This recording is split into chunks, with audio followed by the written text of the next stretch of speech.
Okay, we are in beautiful Red Boiling Springs, and we're going to be taking a walk down the trail that runs through the park system. Specifically, we're going to be looking at the quilts that are posted along the trail. The Red Boiling Springs Quilt Trail started in 2010. It was the brainchild of the late Carolyn, well, my mind just went blank. Carolyn Whitaker, I'm so sorry. Anyway, this particular quilt is in Carolyn's honor, and it's the first one. It starts here in front of the Donoho Hotel. On the quilt trail, each post has 2 boxes on it. This back one is the basket, and it's in honor of the Walshes, who were longtime innkeepers here in town. They did the Donoho, which is behind us. Let me back up a little bit here. And the Count's Hotel, which is now called the Armor. It is through the Tennessee Arts Commission that we've been able to restore and update some of these quilts. We've even added a green metal roof to the boxes, which is very much in keeping with the style of houses. But these boxes are along the walking path. We'll have to go through the little gazebo here with the old pump. There were so many of those along East Main Street back in its heyday. We will pass bloom about Mother's Day every year.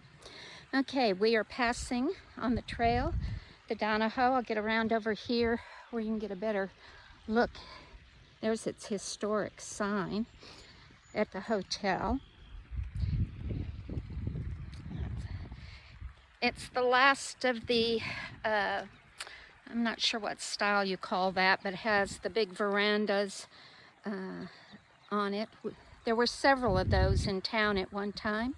Next to it is the house that was the manager's house for the Donoho back then. This is a historic district all on its own. The Donoho Hotel, the manager's home, their outbuildings and stuff are all listed on the National Historic Registry. And as we walk on down the creek, here we can see in the distance another one. These quilt boxes are sponsored by people in memory or honor of family members or friends. The quilt patterns are often patterns taken from family quilts. Quilting was definitely a folk tradition in the past. Not so many people quilt anymore because it's so easy to get covers and stuff. But if you had a grandma like mine, whenever you went to visit in the wintertime, she would tuck you into bed with about 4911 quilts piled on top. So you better be in the position you want to be in when she covers you up, because you're not moving for the rest of the night. Something interesting about our creek here are the cypress knees. I always think of the cypress as being a coastal thing, but we have a lot of cypress growing along our creeks here, and the knees pop up, and that's kind of fun, interesting. Okay, here we go.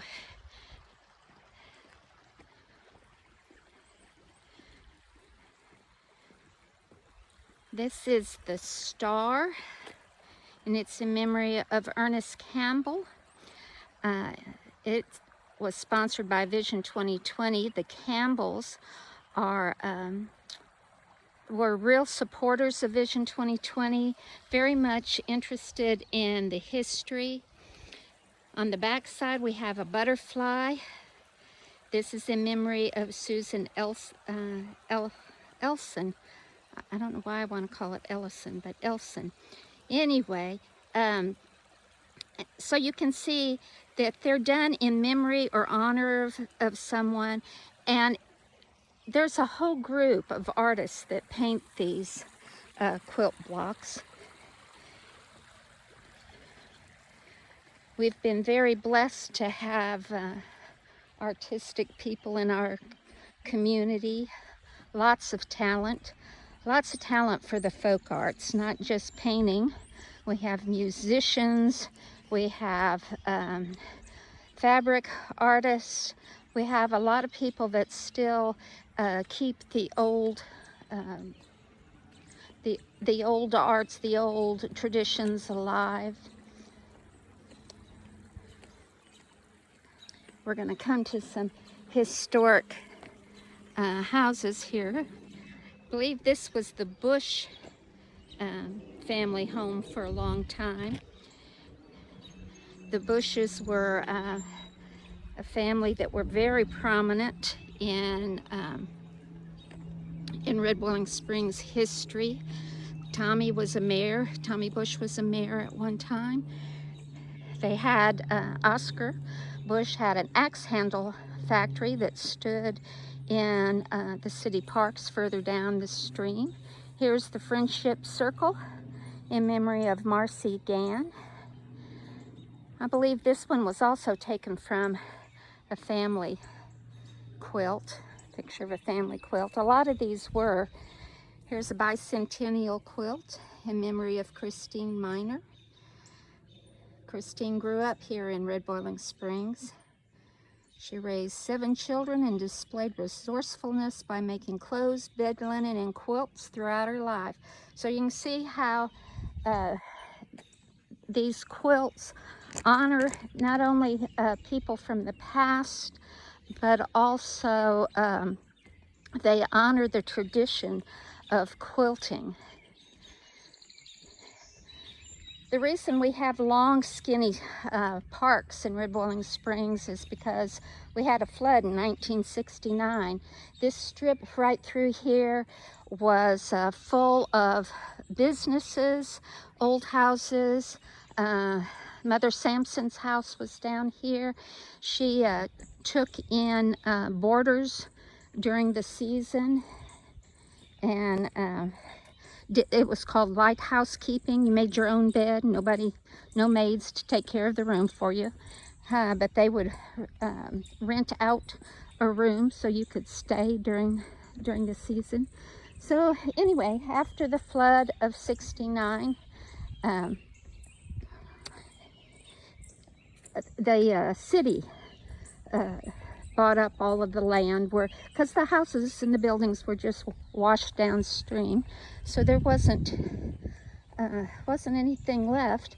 But they created a city park system and put in this walking trail, which is really a good thing for us. Okay, over here, I believe this is Governor Whitley. He's not, I think Governor was his first name. He wasn't a governor. House at one time.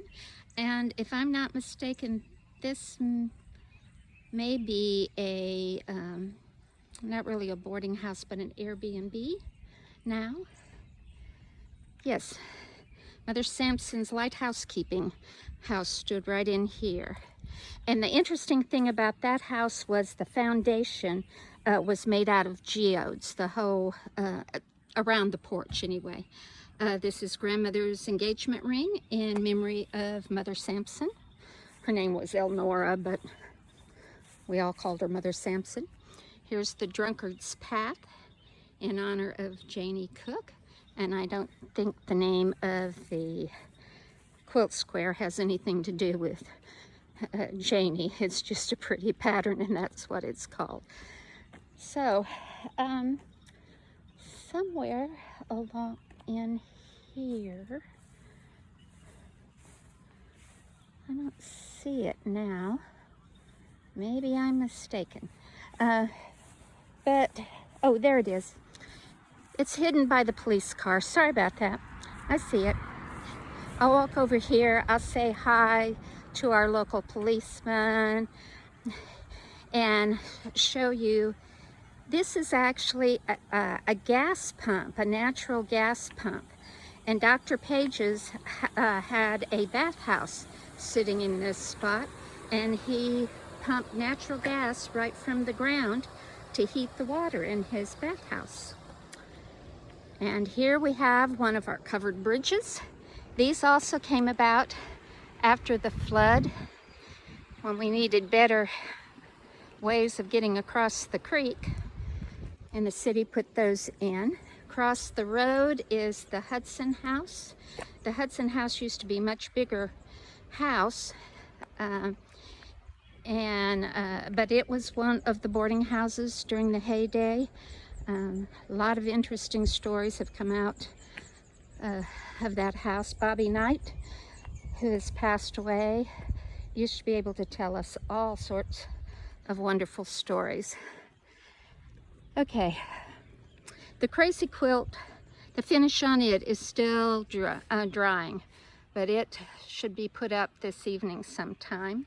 And it's was sponsored by Bobby Knight and Linda Knight Goad, and it's in dedication of Sheriff Hubert Knight and his wife Georgia Hudson Knight. Hubert, tell an interesting story on them.